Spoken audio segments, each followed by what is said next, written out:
पढ़ा था। चलो अब बताओ ये कैसे आया था R directly proportional to L square. जल्दी बोलो क्या बताया था कि जो भी क्वांटिटी वैरी करता है उसी क्वांटिटी से मल्टीप्लाई और उसी क्वांटिटी से डिवाइड करते हैं, जिससे रेसिस्टिविटी और वॉल्यूम कांस्टेंट हो जाता है, तो resistance directly proportional to L square हो गया। तो R1/R2 is equal to L1 स्क्वायर/L2 स्क्वायर हो गया। नेक्स्ट वाले पार्ट में एरिया यदि चेंज करेगा तो एरिया से मल्टीप्लाई एरिया से डिवाइड करेंगे। तो ये न्यूमरेटर वाला पार्ट वॉल्यूम कांस्टेंट हो गया, रेसिस्टिविटी कांस्टेंट हो गया, तो R inversely propose resistance inversely proportional to square of the radius और square of fourth power of radius और फोर्थ पावर ऑफ डायमीटर। ठीक, इससे ये रिजल्ट आ गया। अब देखो क्वेश्चन क्या है। कहता है wire is stress so as to change its length by 0.01%, find the percentage increase in resistance. Increase in resistance को हम लोग डेल्टा R/R से रिप्रेजेंट करते हैं और percentage change delta R/R into 100% होगा। ये वैल्यू हम लोगों को फाइंड करना है। ठीक, अब यहां पर गौर से देख लीजिए लेंथ कितना चेंज कर रहा है। चेंज कर रहा है, इंक्रीज्ड बाय नहीं है। तो चेंज इन लेंथ को हम लोग डेल्टा L/L से रिप्रेजेंट करेंगे और ये गिवन है 0.01%। अब यहां पर ये डेल्टा L/L कैसे आएगा, डेल्टा R/R कैसे आएगा। हमने आपको पढ़ा है resistance directly proportional to L square, taking log on both sides. तो ये लॉग R हो जाएगा जिसका बेस E है। प्रोपोर्शनलिटी के लिए इज इक्वल टू का सिंबल यूज करेंगे, पावर लॉग के लिए तो एल स्क्वायर, तो ये पावर पहले आ जाता, लॉग का प्रॉपर्टी है, तो 2 log L हो गया। अब differentiating by itself log R का डिफ्रेंशिएशन डेल्टा R/R, तो ये आ गया डेल्टा R/R और यहां का differentiation delta L/L। Percentage change चाहिए तो delta R/R into 100% is equal to 2 delta L/L into 100%। ये कितना क्वांटिटी दे रखा है, 0.01%। It becomes 0.02%। इतना रेजिस्टेंस में इंक्रीमेंट हो गया। समझ में आई बात? क्लियर हुआ क्वेश्चन?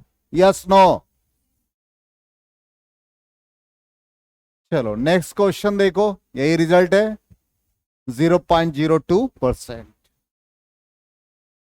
अब नेक्स्ट क्वेश्चन आ जाए, ए वार हैज रेजिस्टेंस 4 ओम, कल पढ़ा रखा है। If the length of the wire becomes double of its initial value then find its new resistance. Yes, कैसे पढ़ाया था, कैसे इसको सॉल्व किया था, जल्दी से बताओ, जल्दी से बताओ।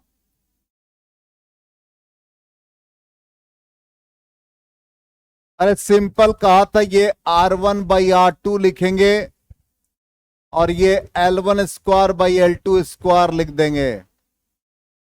R1 कितना गिवन है, 4 ओम। R2 अननोन है, इसको L1 लिखा और ये ट्वाइस ऑफ इनिशियल वैल्यू, तो ये क्या आ गया 1/4।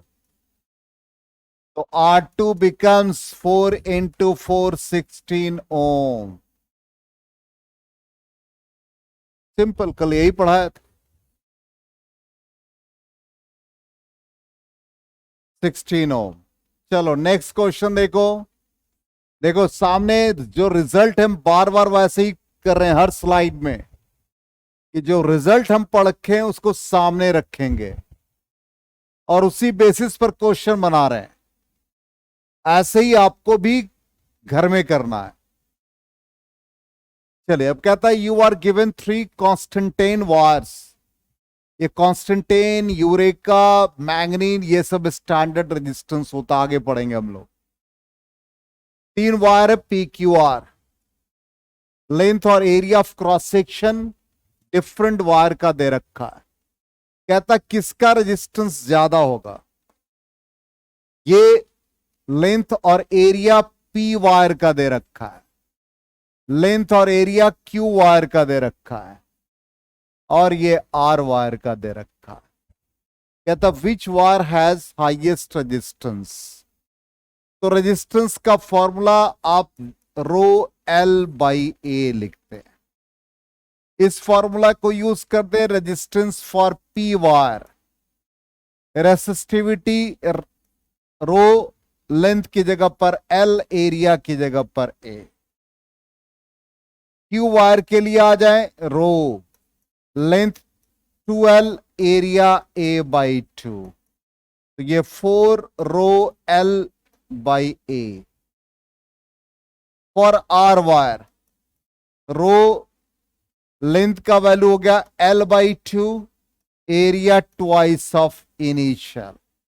कितना बन गया 1/4 रो एल बाई ए।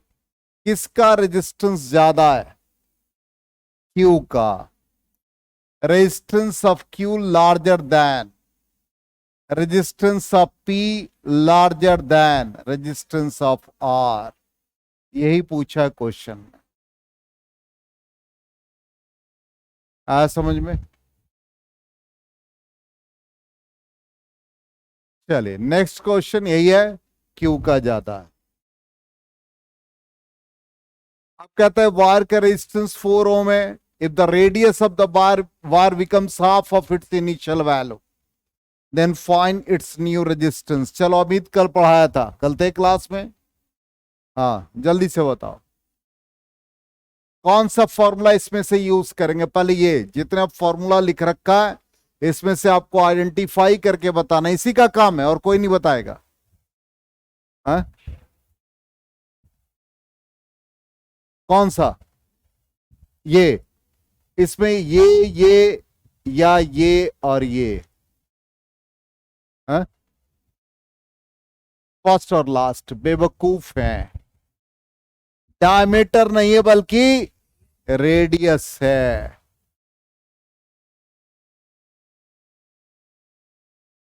कभी सुना होगा फुटबॉलर सब जो है ना उसका ब्रेन जो है ज्यादा काम नहीं करता है, क्योंकि बॉल हेड करता है तो एक प्रेशर एग्जर्ट होता है, एटमॉस्फेरिक प्रेशर तो आई, तो वो भी प्रेशर है तो काम करना बंद कर देता है। तो वे बेचारे सुबह सुबह बैग में शूज लेकर के रनिंग कर रहे हैं तो वो भी काम करना बंद कर दिए। अरे बैग में बुक रखा जाता है, कभी भी शूज वगैरह नहीं रखते। हाँ तो वो अलग रखो, वो एक झोला में ले लो, एक बैग में ले लो, लेकिन जो जिसमें बुक्स होता है उसमें नहीं रखना चाहिए, उसे कभी नहीं रखना चाहिए। तो इसका मतलब कॉपी किताब लेके नहीं आते हो तुम क्लास में। इस हाथ लाओ, हमको बैग दिखाओ ना पहले। तुम अपना बैग ही दिखाओ। हाँ लाओ ना बैग, दिखाओ ना बैग में क्या क्या है। कोई भी एक कॉपी निकालो। हाँ यस देखना इसके बैग में है कोई कॉपी है।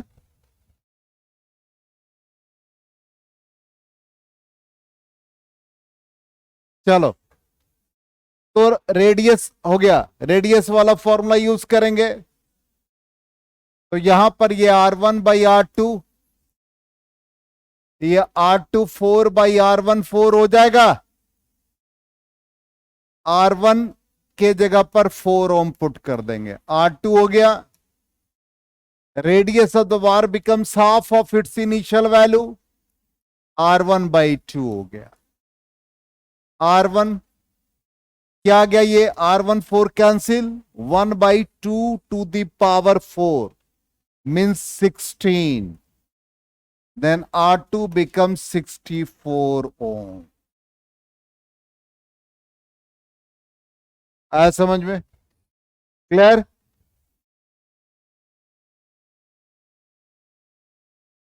Sixty four ohm. अब आ जाए यहां पे रेसिस्टेंस, रेसिस्टिविटी, कंडक्टिविटी, इनका टेम्परेचर के साथ रिलेशनशिप क्या है, ठीक। और ये सारे एक्सप्रेशन जैसे ये हम लोग जानेंगे, और ये एक्सप्रेशन कहां से आता है, इसका ओरिजिन क्या है, इसको समझना है। सिंपली टेम्परेचर के साथ क्या रिलेशन है, हम स्टार्टिंग से देख ले ध्यान से। अब सबसे पहले ड्रिफ्ट वेलोसिटी हम लोगों ने निकाला था ई बाई एम इंटू टॉ। मेरी बात को ध्यान से सुनो। उसके बाद हम लोगों ने मोबिलिटी निकाला था ड्रिफ्ट वेलोसिटी से रिलेटेड। फिर हम लोगों ने रेसिस्टेंस फाइंड किया था M L by N E square A into tau. अब सबको कोरिलेट करो। जैसे ही आप टेम्परेचर किसी वायर का, कंडक्टर का इंक्रीज करते हैं, तो thermal speed of free electrons with the positive metal ions या नंबर ऑफ कोलिजन्स इंक्रीज कर जाता है। इसका मतलब कोलिजन फास्ट होने लगता है। कोलिजन फास्ट होगा तो time elapses between two successive collision, जिसको हम रिलैक्सेशन टाइम कहते हैं, वो टॉ का वैल्यू डिक्रीज कर जाता है। कोलिजन फास्ट हो गया, टाइम कम लगने लगा। अब यहां पर टॉ से डायरेक्टली रिलेटेड ड्रिफ्ट स्पीड है, इसलिए ड्रिफ्ट स्पीड डिक्रीज कर जाएगा। Mobility directly proportional to drift velocity है, तो मोबिलिटी भी डिक्रीज कर जाता है। और टॉ डिक्रीज करने से टॉ इनवर्सली रिलेटेड टू रेजिस्टेंस है, तो रेजिस्टेंस इंक्रीज कर जाता है। समझ में आ गया? अब यहां पर resistance is equal to rho L by A. इसका मतलब रेजिस्टेंस इंक्रीज करेगा तो रेसिस्टिविटी भी इंक्रीज कर जाएगा। Conductivity inversely related to resistivity. Reciprocal of resistivity is known as conductivity, इसलिए कंडक्टिविटी इसका डिक्रीज कर जाएगा। समझ में आया? एक दूसरे से सारा रिलेशन।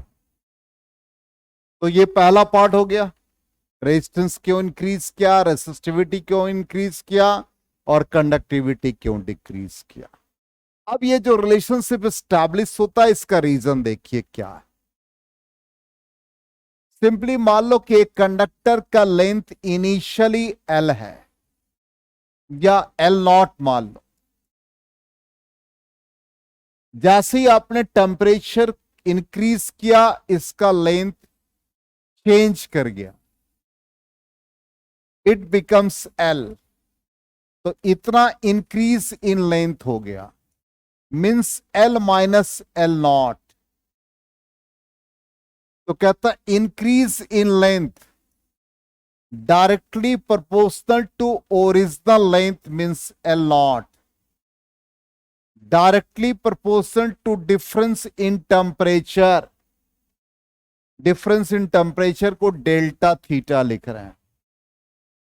इस दोनों को कंबाइन कर दे तो एल माइनस एल नॉट, और कांस्टेंट ऑफ प्रोपोर्शनलिटी को हम लोग अल्फा से रिप्रेजेंट करते हैं, और इसको कहते हैं टेम्परेचर कोफिशिएंट। ये प्रोपोर्शनलिटी है, ये अल्फा है, दोनों फर्क है। अल्फा को हम लोग कोफिशिएंट ऑफ लीनियर एक्सपेंशन या टेम्परेचर कोफिशिएंट कहेंगे। Temperature coefficient. अब इसी से रिलेटेड आप resistance R directly proportional to L, इसका मतलब रेजिस्टेंस भी इसी रिजल्ट को रिप्रेजेंट करेगा। तो R minus R naught is equal to alpha R naught delta theta, then R is equal to R naught plus alpha R naught delta theta. R naught common ले लें, 1 plus alpha delta theta. Delta theta का मतलब final temperature minus initial temperature. आप इसको लिख सकते हैं जो हमने लिखा T2 माइनस T1। इसलिए final resistance at T degree Celsius R naught 1 plus alpha T2 minus T1। देखो यही रिजल्ट है। तो रेजिस्टेंस जो आर नॉट है इसको हम कह रहे हैं रेजिस्टेंस एट 0 डिग्री सेल्सियस, और resistance at T degree Celsius, और अल्फा हम लोग टेम्परेचर कोफिशिएंट कहेंगे। अब अल्फा को हम लोग क्या लिखेंगे? अल्फा इज इक्वल टू, देखो क्या आ जाएगा रिजल्ट, यहां से भी देखोगे तो इससे RT minus R naught divided by R naught into delta theta, मतलब इसका यूनिट पर डिग्री सेल्सियस और पर केल्विन हो जाएगा। आया समझ में? बोलो क्लियर है 100%? तो ये रिजल्ट आ गया। ठीक, अब यहां पर ये जो रिजल्ट है बिल्कुल रेजिस्टेंस के लिए एप्लीकेबल है। तो रेसिस्टिविटी डायरेक्टली प्रोपोर्शनल, तो रेसिस्टिविटी के लिए भी यही एप्लीकेबल है। कंडक्टिविटी रेसिस्टिविटी का रेसिप्रोकल, इसलिए क्या आ जाएगा? नेगेटिव साइन आ जाएगा। आ गया समझ में? नहीं समझ में आया तो ऐसे आप समझ ले, बहुत इजी है। हमने लिखा resistance at T degree Celsius R naught 1 plus alpha delta theta, R is equal to rho L by A, इसका मतलब resistivity at T degree Celsius rho naught 1 plus alpha delta theta. और अभी हमने कहा कि conductivity inversely related to resistivity, इसका मतलब ये रेसिस्टिविटी की जगह पर कंडक्टिविटी पुट कर देंगे, तो ये क्या आ जाएगा? 1 प्लस अल्फा डेल्टा थीटा। और जब इसको इनवर्सली रिलेटेड आप करेंगे तो sigma T sigma naught 1 plus alpha delta theta to the power -1। जब बाइनोमियली एक्सपैंड करेंगे तो 1 plus X to the power n is equal to 1 plus N X, तो ये पावर यहां आ जाता है। तो finally sigma T is equal to sigma naught 1 minus alpha delta theta. आया समझ में? अब तो 100% हो गया होगा,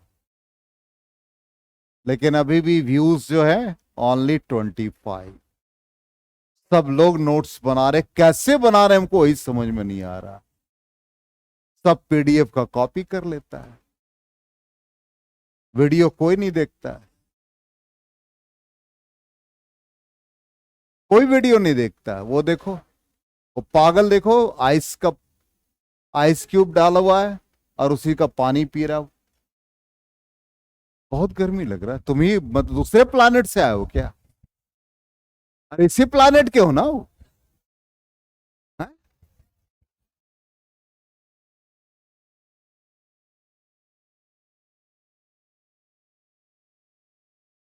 अब यहां पर ये टेम्परेचर कोफिशिएंट का ये रिजल्ट है। ये रिजल्ट बहुत इंपॉर्टेंट है। यदि हमको टेम्परेचर कोफिशिएंट निकालना हो तो चलिए सब लोग अपनी कॉपी निकालिए, कैलकुलेशन करेंगे जल्दी से, क्विक।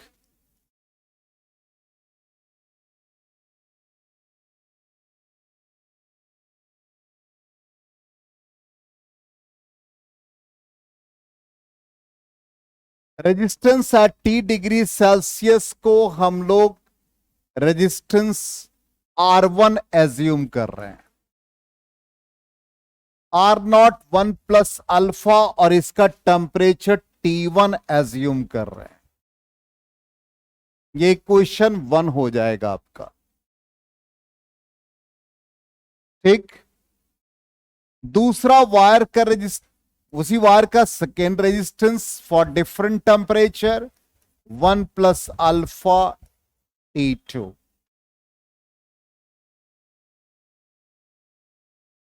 ठीक है। पहले वाले इक्वेशन को R2 से मल्टीप्लाई करो और दूसरे को R1 से मल्टीप्लाई करो, तो ये R1 R2 हो जाएगा, ये R2 R0 1 plus alpha T1 हो गया।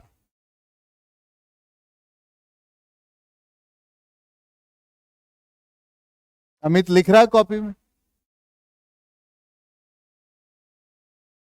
दूसरे वाले में भी मल्टीप्लाई करेंगे R1 R2, तो R0 into R1 1 plus alpha T2, दोनों का LHS इक्वल है। अब RHS को इक्वल करो, alpha T1 is equal to R0 R1 1 plus alpha T2, R0 cancel हो गया, ये हो गया R2 plus alpha R2 T1, ये R1 plus alpha R1 T2। अब यहां से आप इसको राइट हैंड साइड ले जाइए, तो R2 minus R1 is equal to alpha R1 T2 minus alpha R2 T1। इसमें अल्फा कॉमन ले लेंगे, तो ये R1 T2 minus R2 T1 into alpha, then alpha becomes R2 minus R1 divided by R1 T2 minus R2 T1। यही result आया।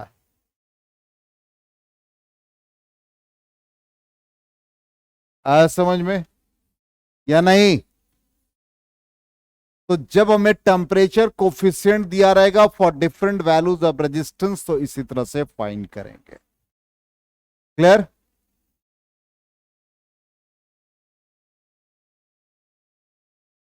आ गया समझ में? बोलो।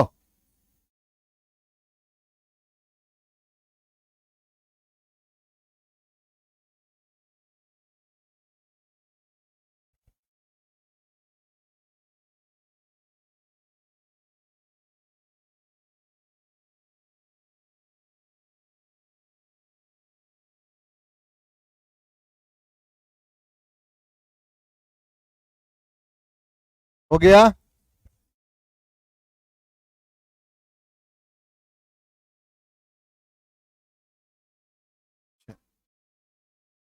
अब ये रिजल्ट हमारे पास है, अभी रिजल्ट सामने, ऑब्वियसली क्वेश्चन आएगा। कहता copper wire has a resistance 20 ohm at 0 degree Celsius. तो 0 डिग्री सेल्सियस जब भी दिया रहेगा तो हम इक्वेशन ये यूज करेंगे, ठीक।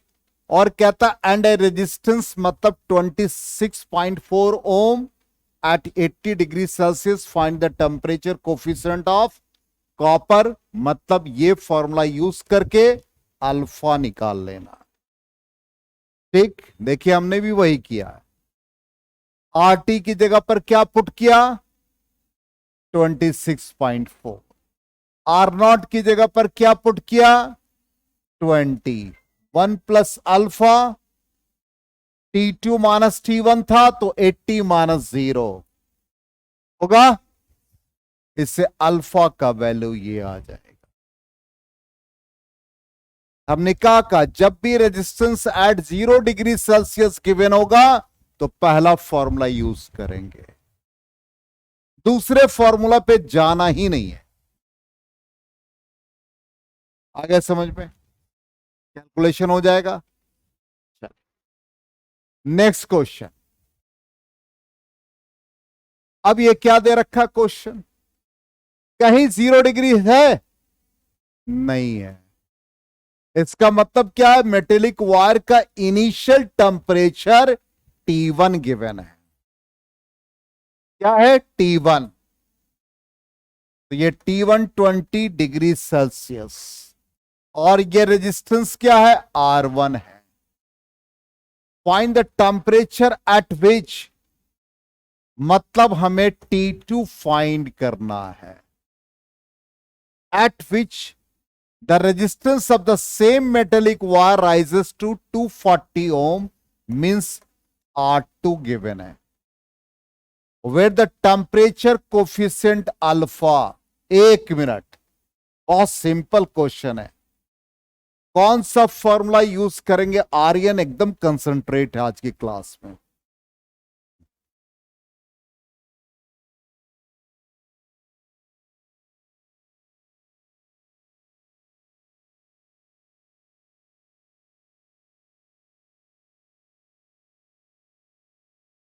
सेकेंड वाला, ये वाला, तुम सामने रामदयालु जो रेलवे बैरियर है उसके जस्ट आगे बस स्टॉप पे खड़े हो जाओगे, अपने आप सामने बस वाला तुमको आइडेंटिफाई कर लेगा, कुछ नहीं करना है। हाँ 1 ही मिनट तो दिया टाइम। हाँ लास्ट वाला, यस कैसे ये बताए कि लास्ट वाला होगा, क्या कारण। नहीं नहीं, ये हम तुमसे सवाल पूछ रहे हैं, ये क्यों बताए कि लास्ट वाला फॉर्मूला यूज करेंगे। अरे तुमको भी जाना है सामने, वही रहते हो, मतलब डेली अप डाउन करते हो। वाह, अरे बेवकूफ, सिंपल है, इतना डेटा दे रखा है तो इसके लिए हम लास्ट वाला फॉर्मूला ही यूज करेंगे। अब इसमें हमारे लिए क्या है, अननोन R2 है, सॉरी T2 है, तो ये फॉर्मूला यूज कर लेंगे। तो अल्फा की जगह पर हम लोग 2 इंटू 10⁻⁻⁴। अब आठ बाची थी, अब हो गया 240 माइनस R1 की जगह पर 120 और R1 120 into T2 temperature unknown है, माइनस R2 की जगह पर 240 है और इनिशियल टेम्परेचर हमारा दे रखा है 20। सिंप्लीफाई कर देना है, T2 निकाल लेना है। आया समझ में, कितना सिंपल हो गया। यदि फॉर्मूला आपके पास है, रिजल्ट आपके पास है, जल्दी से कैलकुलेट करके देखो, आंसर टैली करा लेंगे हम लोग।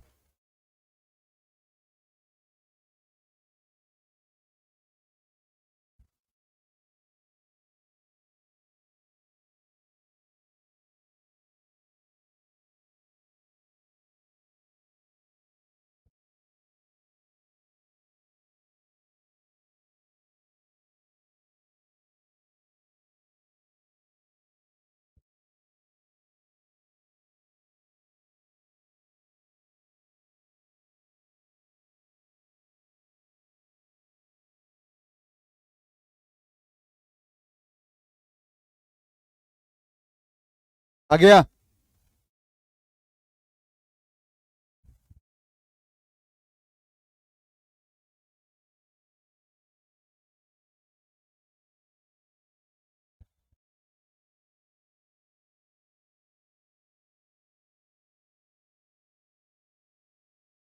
अरे तुम लोगों को कैलकुलेशन में इतनी दिक्कत हो रही है, 120 आ गया, और यहां से 120 कॉमन ले लोगे तो T2 माइनस ये 40 हो जाएगा। ये 2 × 10⁻⁴, 120 120 कैंसिल हो गया।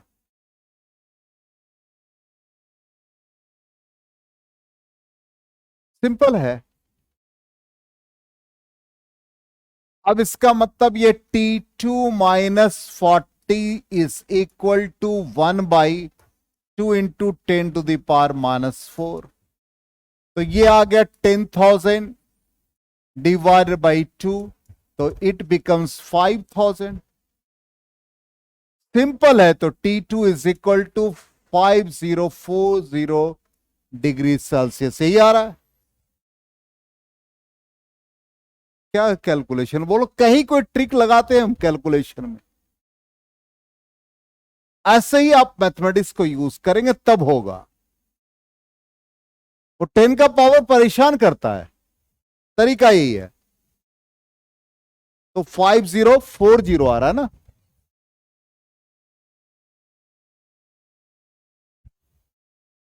चेक करो तो। हाँ,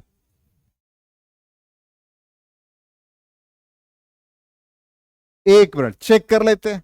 चेक कर लेते हैं, कोई बात नहीं। फिर से इसको सॉल्व कर लेते हैं। 5040 हो सकता है हमने जो कॉमन लिया होगा वो बाय मिस्टेक गलत लिख दिया होगा। फॉर्मूला वही है, अल्फा की जगह पर 2 × 10⁻⁴।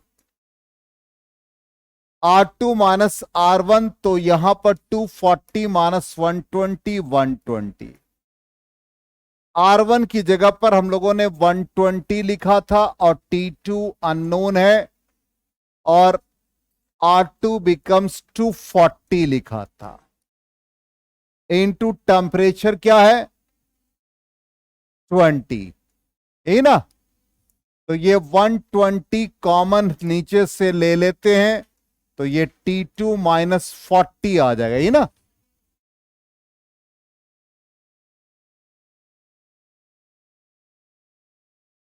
हाँ?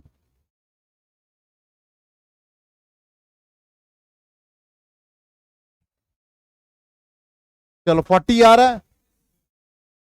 2 × 10⁻⁴, 120 120 कैंसिल। तो T2 minus 40 is equal to 1/2 × 10⁻⁴। ठीक है, तो ये आ गया 10,000। 10 का पावर 4 ऊपर चला गया बाई 2, तो ये आ गया 5,000। तो T2 बिकम्स 5,040 हो गया। सही है। हाँ, यही आ रहा है। तुम्हारा कितना आ रहा है? आ रहा है कैसे? किस फॉर्मूला से? फर्स्ट फॉर्मूला से कैसे आ जाएगा? अरे वो रेजिस्टेंस एट 0 डिग्री सेल्सियस है। हाँ,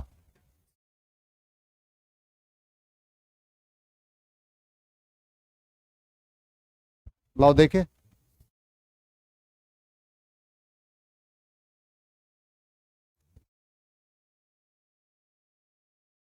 हम्म।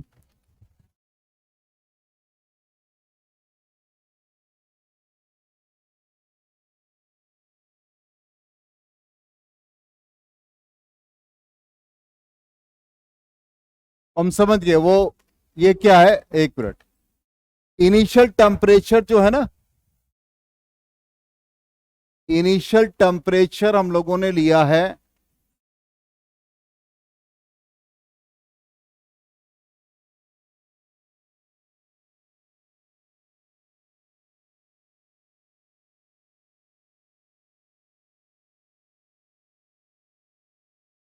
अल्फा। इनिशियल टेम्परेचर, एक मिनट चेक कर लेते हैं।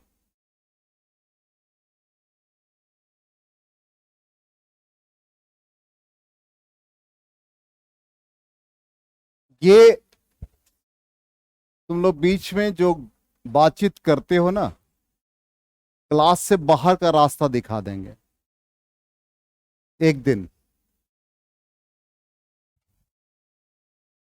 RT, अब इसी को हम इस फॉर्म में यदि लिखते हैं 1+α T2 - T1, ठीक ना, इस फॉर्मूला से आते हैं। तो R2 का वैल्यू कितना भाई, ये इसको लिख सकते हैं R2 = R1 alpha R1 T2 - T1, means R2 - R1 divided by R1 T2 - T1 alpha, है ना। R2 - R1 120, R1 120, T2 unknown, T1 20। Alpha का वैल्यू कितना है 2 × 10⁻⁻⁴, ये कैंसिल हो गया। हाँ, इससे आ रहा 5020, उससे 5040 आ रहा है, ठीक है। तो दोनों से आप, ऐसा नहीं है, अल्फा चूंकि टेम्परेचर कोफिशिएंट काफी स्मॉलर होता है, इसलिए आप दोनों से फॉर्म से बना सकते, कोई रॉन्ग मेथड नहीं होगा। हाँ बोलो कैसे आ रहा है, ठीक है। बैग रखे हमको दिखाओगे ना, हम कैसे वहां आएंगे। 120 T2 - T2 माइनस, देखो ये इसमें 120 कॉमन लेंगे तो ये 2 ना हुआ, तो 2 × 20 40 ना हो जाएगा।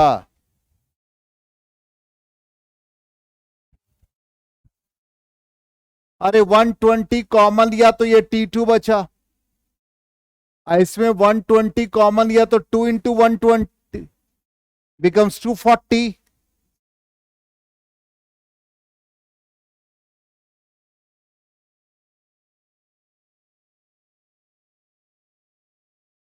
क्या, अरे 120 कॉमन लिया तो T2 माइनस या 2 का मल्टीप्लिकेटिव फैक्टर है, तो ये 40 ना होगा।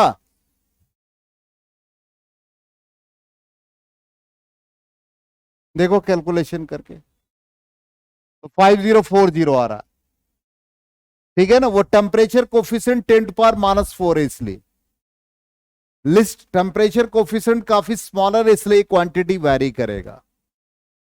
तो दोनों से आंसर 5000 के टर्म में है और टेम्परेचर काफी ज्यादा है, इसलिए आप उस कंडीशन में 5020 भी आ रहा तो कोई दिक्कत नहीं, 5040 आ रहा है उससे भी कोई दिक्कत नहीं। चलिए दोनों से बन जाएगा। हाँ, दोनों का यूज कर सकते हैं आप, लेकिन जब रेजिस्टेंस एट 0°C है तो ये आपके लिए कन्वीनियंट है, और वो डिफरेंट रेजिस्टेंस है तो फिर हम लोग वो फॉर्मूला यूज करेंगे। आगे समझ में। चलिए, तो अब कल के क्लास में हम लोग रेसिस्टिविटी स्टार्ट करेंगे, रेजिस्टेंस वाला पार्ट हो गया। 2 मिनट रुकिएगा, पहले असाइनमेंट देना आप लोगों को।